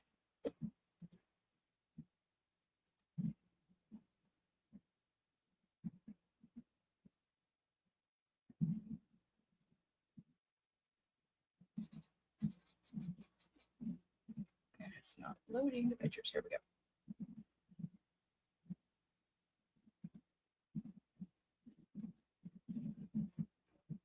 Here we go. Well, load, please. Okay, I think it loaded finally.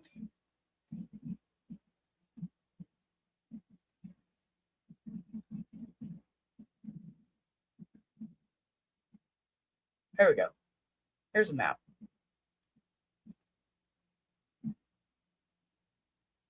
Here's the map. Okay, let me pull this stuff down. Let me take meat off the screen. Okay, so here's the map. So you can see where this is the Fondren down here, which is where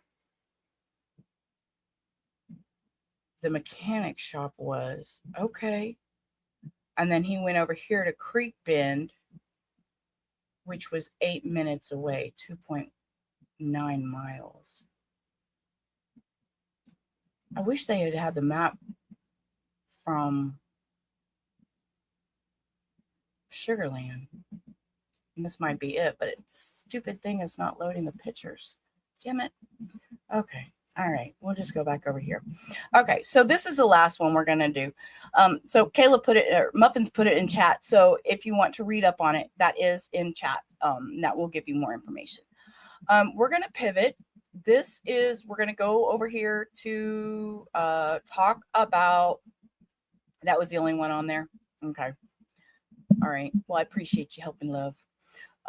We're going to pivot and talk about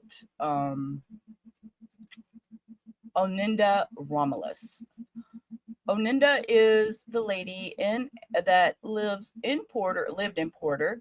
She also had she lived in Porter, and in Angleton last week she had drove to the gas station, and all we had really known was she had shot all 4 of her children. 2 were deceased and 2 were taken to a Houston hospital.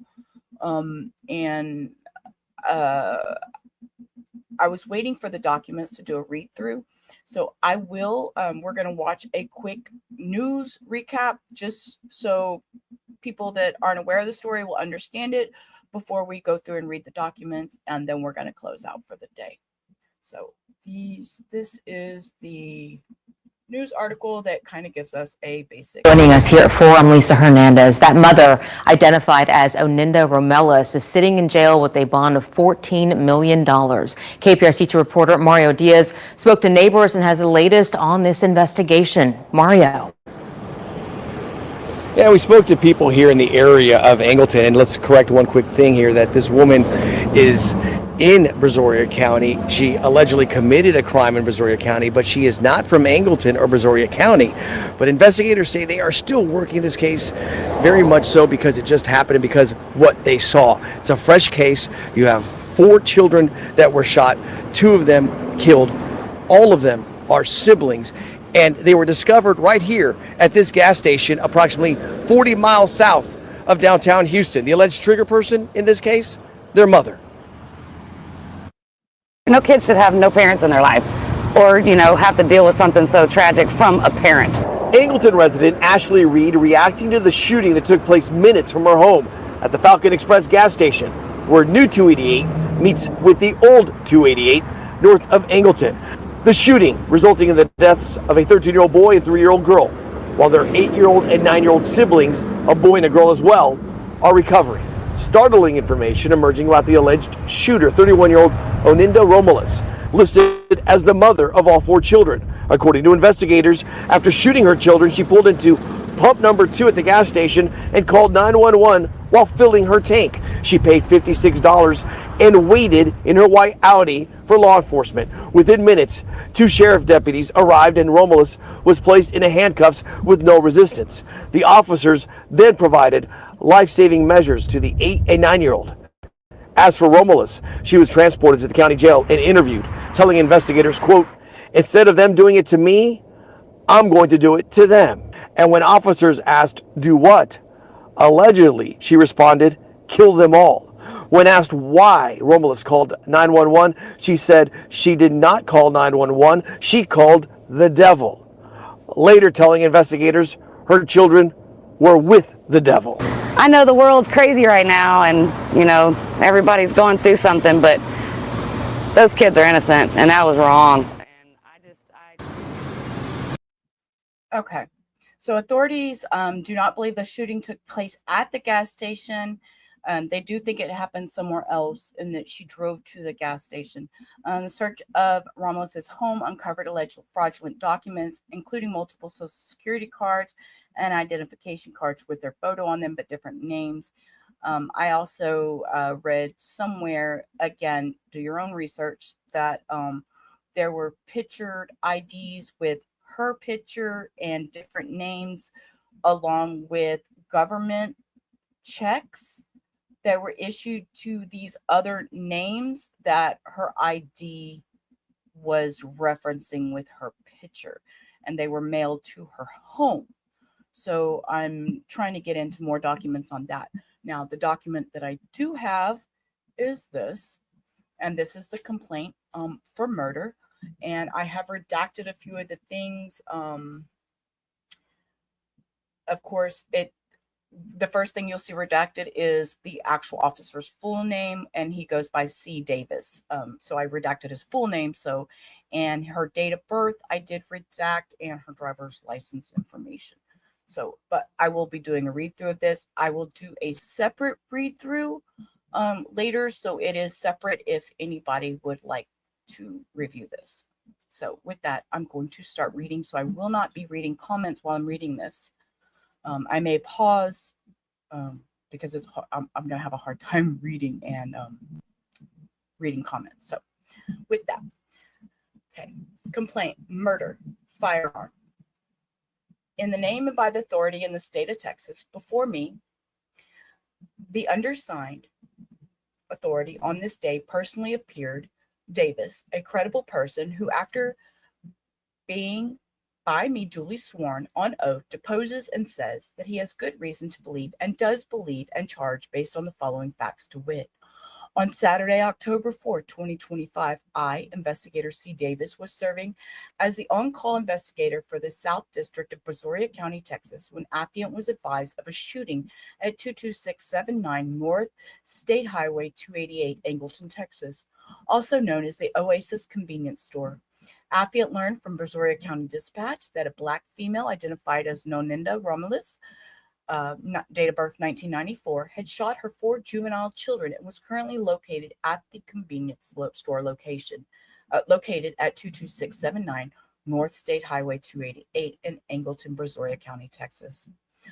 Upon my arrival, affiant observed a white passenger car at gas pump number 2 in front of the Oasis gas station. Affiant observed a white passenger car bearing Texas license plate, redacted, to have engine running with all the doors open and a white sheet covering a small child's body that was lying on the ground behind the vehicle. Affiant observed a second white sheet covering a body that was on the passenger side of the car between the car and the gas station or the gas pump. Hang on, let me move this so I can look normal here. Okay. Affiant observed a second white sheet covering a body that was on the passenger side of the car between the car and the gas pump. Affiant observed the body that was positioned with its body hanging halfway out of the front passenger door with legs in the vehicle and the upper torso and head on the ground. I will pause here just for a second.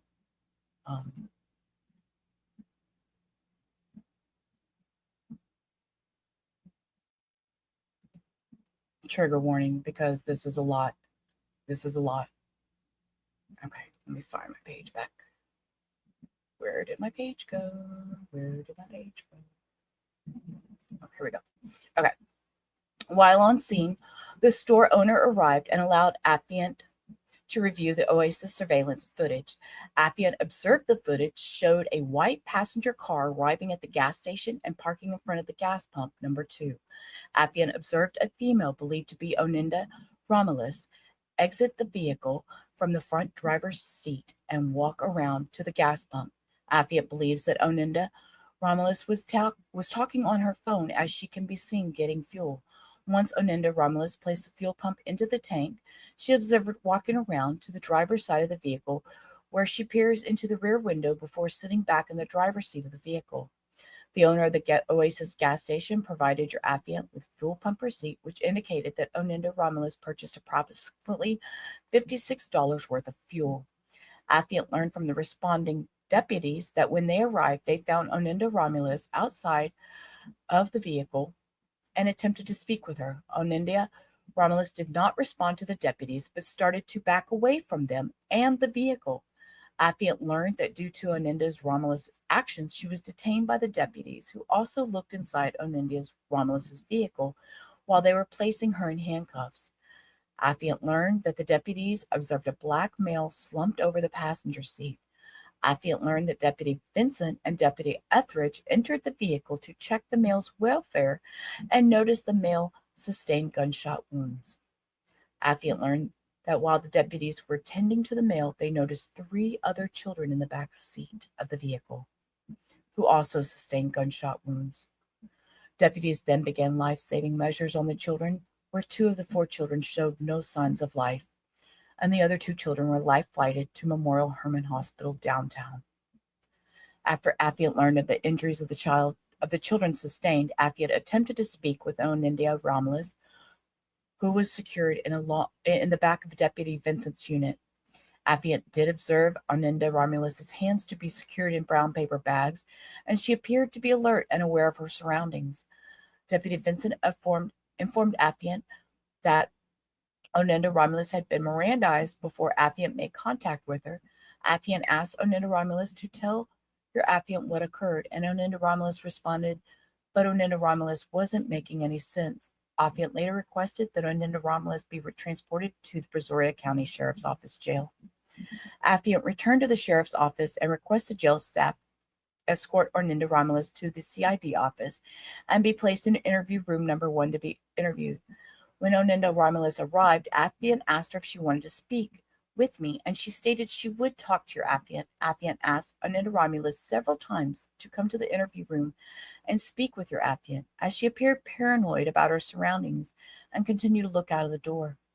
Affiant expressed many concerns to her about finding out what happened and asked her several questions to build a rapport and to get Oninda Romelus comfortable enough to enter the interview room. Okay, we're going to take a pause there. Yes, it is. It's very heartbreaking. Very heartbreaking. And I see mental health issues. I hate mental health being an issue. Coming from somebody who deals with mental health myself, left untreated can be detrimental. Okay. Once Oninda Romelus began to speak, Affiant advised Oninda Romelus of her rights and asked her if she wanted to continue speaking with me, and she stated that she wanted to continue talking with me. During the interview, Affiant asked Oninda Romelus why she called 911, and she stated she couldn't talk about it. Affiant then asked several more questions as to why she called 911, and she stated, instead of them doing it to me, I'm going to do it to them. Instead of doing it to me, I'm going to do it to them. Affiant further asked, do what? Oninda Romelus stated, kill them all. Affiant asked Oninda Romelus an additional question regarding the statement that she made. Affiant continued to ask Oninda Romelus why she was at the Brazoria County Sheriff's Office and why she called 911. Oninda Romelus stated she didn't call 911, that she called the devil. After further questioning, Oninda Romelus continued to state that she was ready to work, which didn't make any sense. Affiant continued with the interview and asked Oninda Romelus if she had any children. She stated,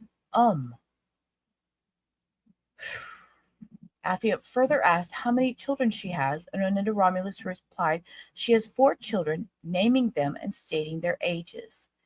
Affiant asked Oninda Romelus where her children were, as she stated they were with the devil. Affiant then asked what she meant by that statement, and Oninda Romelus stated, they're dead. Affiant asked Oninda Romelus what she meant by that statement, they're dead, and she stated, 'cause you can't take me without me taking you. I will repeat that. 'Cause you can't take me without me taking you. Oninda Romelus further stated that her children were dead to her. Based on Oninda Romelus' statements during the interview, the affiant requested a warrant be issued for Oninda Romelus for the charge of murder, filed through JP2-2, cause number DJ250377. This report is documented by the Brazoria County report number 2510-0017. Herefore, on or about the 4th day of October 2025, and before the making of the filing complaint in the county of Brazoria, state of Texas, Oninda Romelus did then and there intentionally or knowingly cause the death of an individual, this is one of her children, by shooting the said child with a deadly weapon, to wit, a firearm. And it is signed and dated. And this is her warning by magistrate and probable cause for further detention and hearing commitment, which is her name. She was a jailer. This talks about, this is, your right. You have the right to employ or retain a lawyer, right to remain silent, request appointment of a lawyer. You've been charged with a felony. You have a right to an examining trial. Probable cause for further detention exists as evidence in a police officer probable cause attached here to. This bond was set at $5,000. Now, and this is brought to us by Seeking Justice. I have attached her, there it is in the description box for Seeking Justice's YouTube channel. So that is out there. Please sub up. Seeking Justice also has a Discord and has great information as far as dropping files and everything. So with Oninda Romelus, we do know that she also had the reality TV appearance that dealt with the paternity of her 13-year-old son, Arcadia, who is the older child who is deceased, unfortunately. She also has pled guilty in Fayette County, Georgia, to a misdemeanor DUI charge. But right now, she is being held on a $14 million bond, and that is $5 million each for the two deceased children and $2 million each for the two, which is right now listed as aggravated assault, if I remember correctly, which has potential to change, obviously, because they are both still in the hospital, the other two children. So with that, it's been a very interesting day. So we have covered Jonathan Rinderknecht, who was 29. He was arrested October 7th near his home in Melbourne, Florida. He's accused of maliciously starting the fire on January 1st, which eventually became the Palisades Fire, killing 12 and burning more than 23,000 acres. We also covered today 31-year-old Thomas Brown, who DNA helped track him down, and he was accused of killing the two Arcadia High School students on a camping trip in the Tonto National Forest.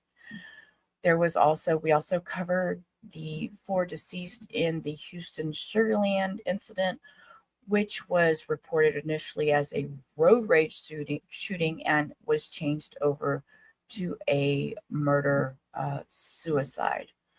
So I will be diving more into those and seeing what else I can find on those.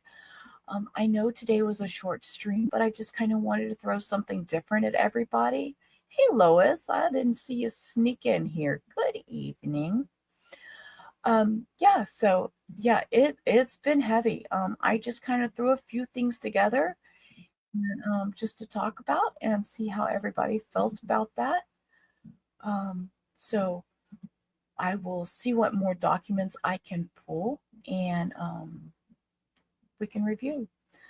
So with that, I'm going to go for a while. I may come back with another short stream later on, more more rubber style, more body cam stuff I'm looking at putting together for a later evening stream. So just a more relaxing, just kind of joke around body cam stuff, just a rubber Ramada style it. So with that, I want you all to have a great rest of your evening. And if I don't see you later, I will see y'all probably sometime over the weekend. It is Thursday.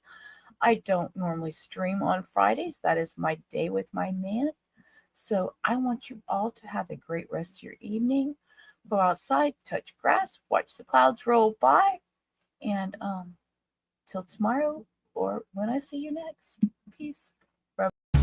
Life's a ride on a rickety old track, holding on tight, never looking back.